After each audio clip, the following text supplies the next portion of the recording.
Alright, so in today's video, I'm going to talk about non-mechanical ways that you can save on your gas purchases. And I'm not talking about trading in a less fuel efficient vehicle for a more fuel efficient vehicle.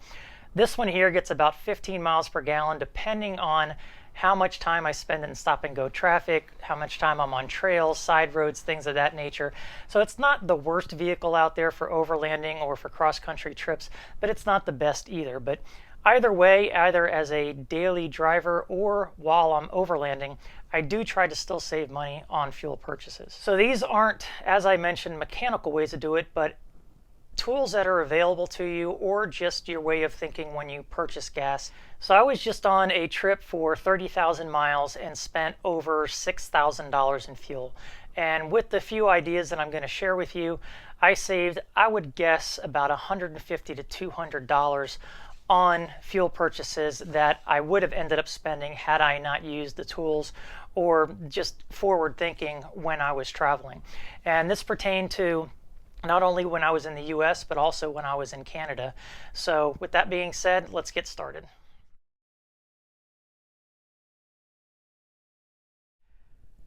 So the first thing I'm going to talk about are your basic gas cards. And I'm not talking about the ones that make you sign up for their credit card or even make you attach a credit card or a debit card to their gas card. These are your very basic cards that require little or no information to sign up for. And all you need to do is either swipe them at the pump or enter an alternate ID, and you get 5 cents off a gallon, or in the case of Sheetz, I get 3 cents off a gallon no matter where you go. I can't remember if Shell worked in Canada or not. I did use Shell in Canada, but I can't recall. For the Shell card, it's just basic information that I entered online: email address, telephone number, name. And for Sheetz, I think you can get that right inside at the clerk, and you can sign up for it if you want to track points to make purchases inside. I also used a Marathon card as well as somebody else. With the Marathon card, I just signed up for that on their app. For the Shell card, I think I went online, and like I said, for some of them you can just go in and see the clerk. Very easy to do, easy money. Once you've signed up for it, it's just swiping it at the pump and you automatically get a few cents off per gallon. So I saved quite a bit of money doing this. I know with ExxonMobil there was a reason I didn't sign up for them. I think they make you link a credit or a debit card for an easy pay option. So I don't bother doing that. I'm just looking for the fast and dirty method to save money at the pump. But if you wanted to take it a step further, then that would open up the amount of stations that you can actually utilize and save a few cents off per gallon. The nice thing about the Shell one is every now and then, either at the pump or I'll get an email that tells me I'm going to get 10 cents or 20 cents off my next purchase up to 20 gallons. And then you have the option of delaying that or using it right at that time. For my birthday, I think it was, I went to the pump or around that time frame, and I got 30 cents off a gallon. Can't remember the reason why, but I ended up saving $6 on that purchase alone. So it really can add up. Of course, it only makes sense if the price after you get the percentage or the few cents off per gallon comes down to a lower price point than, say, another station in the area that you might use otherwise. On a side note, I also do use the Costco card. I know it's a membership card, but if you have a Costco in the area, it's usually the cheapest game in town. A lot of people have that card, which is why I'm mentioning it. So I always check that out when I'm in the continental US and see if there's a Costco around, because I'm pretty much guaranteed to get the best price by going there. For me, I got lucky. I get this through somebody else. I don't actually have to pay for it, but just something to keep in mind. So anyway, for your daily driver purposes or for your long trips, definitely consider looking at these cards. Go ahead, put in a little bit of effort to sign up for them early, get the app or whatever it might be, save that information on your phone, and save on probably a good third to half of your fuel purchases whenever you're buying fuel by using these cards. And do what I did, and over the year save quite a few dollars for virtually no effort.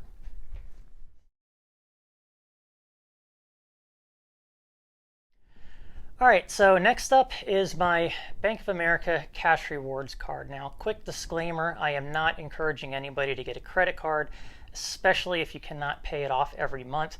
The money that you're going to save with this, you're going to end up paying back in interest plus some. So this is only if you can pay it off in full or you are already looking for a gas rewards card.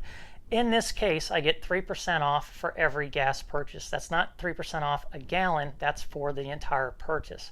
So if I'm in California spending $5 a gallon on gas, yes, that's what they pay in some areas out there, and I get a full 20 gallons, that's $100, and I just saved $3 using this card.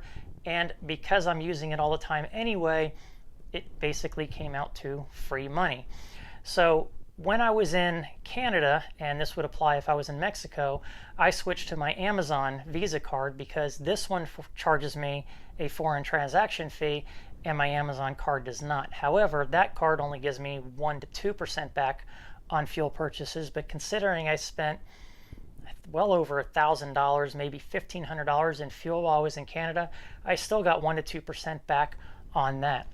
So with both of these, you can choose the manner that you want to get that cash back. There are cards out there that I think offer 4 to 5%. A lot of them, though, come with caveats like only on certain quarters or certain gas stations or things like that. This was the most standard, and 3% was a good middle number that I could save on a card with a bank that I'm already banking with. So that's why I put all my fuel purchases on this unless I'm in Canada. So just something to consider. Again, only if you can pay it off every month, but free money if you can.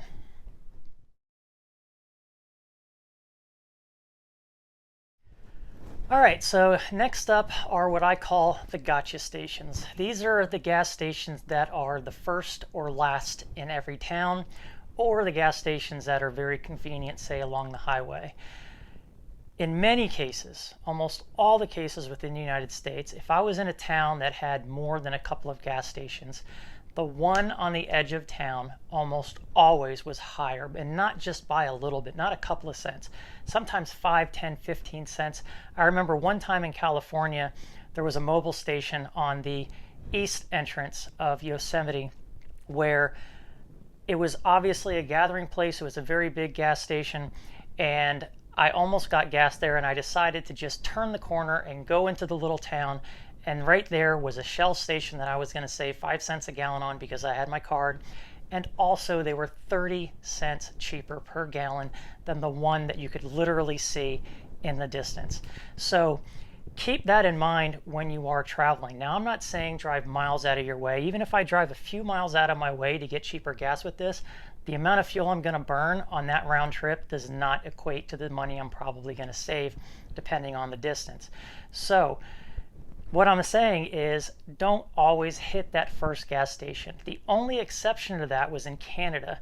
And other than being like in the big city, Calgary, there was a discrepancy between different stations in different areas. Almost every town that I went into that had multiple gas stations, the price was pretty much always the same, by the penny even.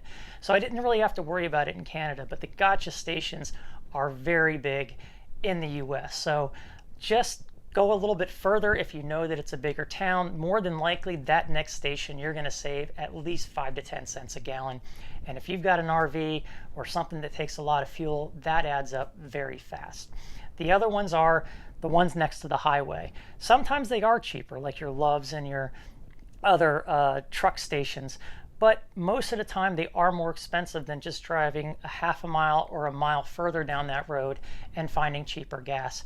And the way that you can see it without having to drive down there is going to be my next idea, which is the apps that you can use. But when entering towns, don't stop at the first or the last one. Try to give yourself a little bit of time to save yourself some money on gas by going to probably the very next station right down the road.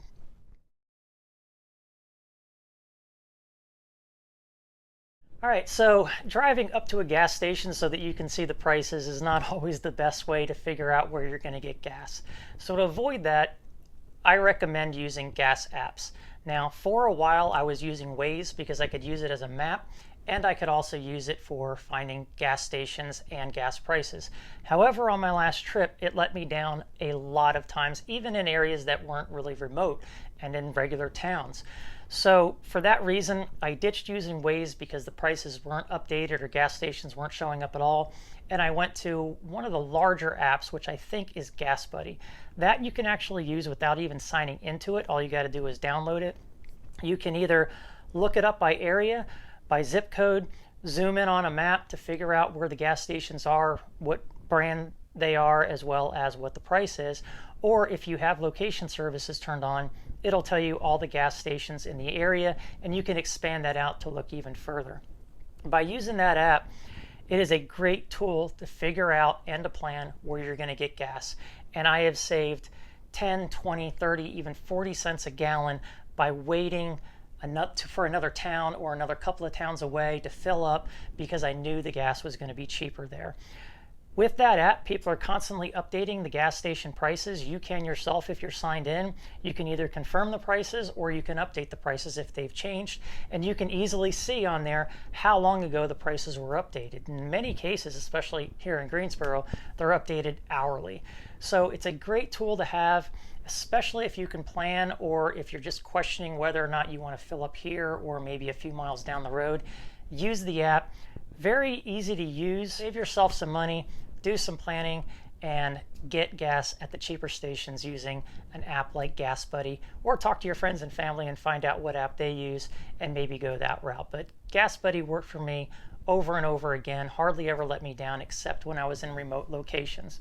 For those areas, for those of you that like to go remote like I do, I found that iOverlander helped to a certain degree. Now, iOverlander doesn't give you the ability to update prices, but if you're looking for gas stations in very remote areas, there's a good chance somebody's commented on it in the recent past where you can at least get an idea of what the gas was, say, a couple of weeks ago or a few days ago.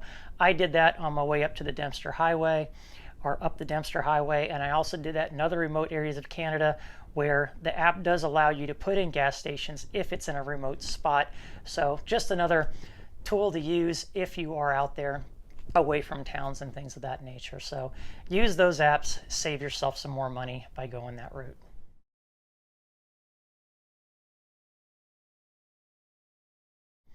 All right, so my last point is basically just common sense, and that is to plan ahead. And what I'm talking about is if you know you're going to go from an urban area into a rural area or vice versa, usually the urban areas charge more for gas, and if you're going from one state into another, usually one of those states is less costly than the other. So even if you're at a quarter of a tank, go ahead and fill it up if you're in the cheaper state, rather than put 4, 8, 10 gallons in your vehicle at a higher price down the road, especially if that gas station is very convenient for you. There have been times where I've driven by gas stations thinking I'll just stretch it out another 50, 100 miles and I'll fill up there, only to watch money fly out of my pocket because I paid quite a bit more at that gas station than if I had just filled up at the one that I was thinking about. Personally, I would rather fill up more frequently at convenient gas stations than fill up less frequently and pay for gas at a higher price in the long run. So, like I said, plan ahead, keep in mind some common themes of the urban versus rural gas prices, one state versus another, one country versus another, and do yourself a favor, save gas by maybe filling up more frequently at the cheaper stations. So hopefully you got at least one idea out of this video and you're able to save yourself some money. And if you got 2 or 3, then great.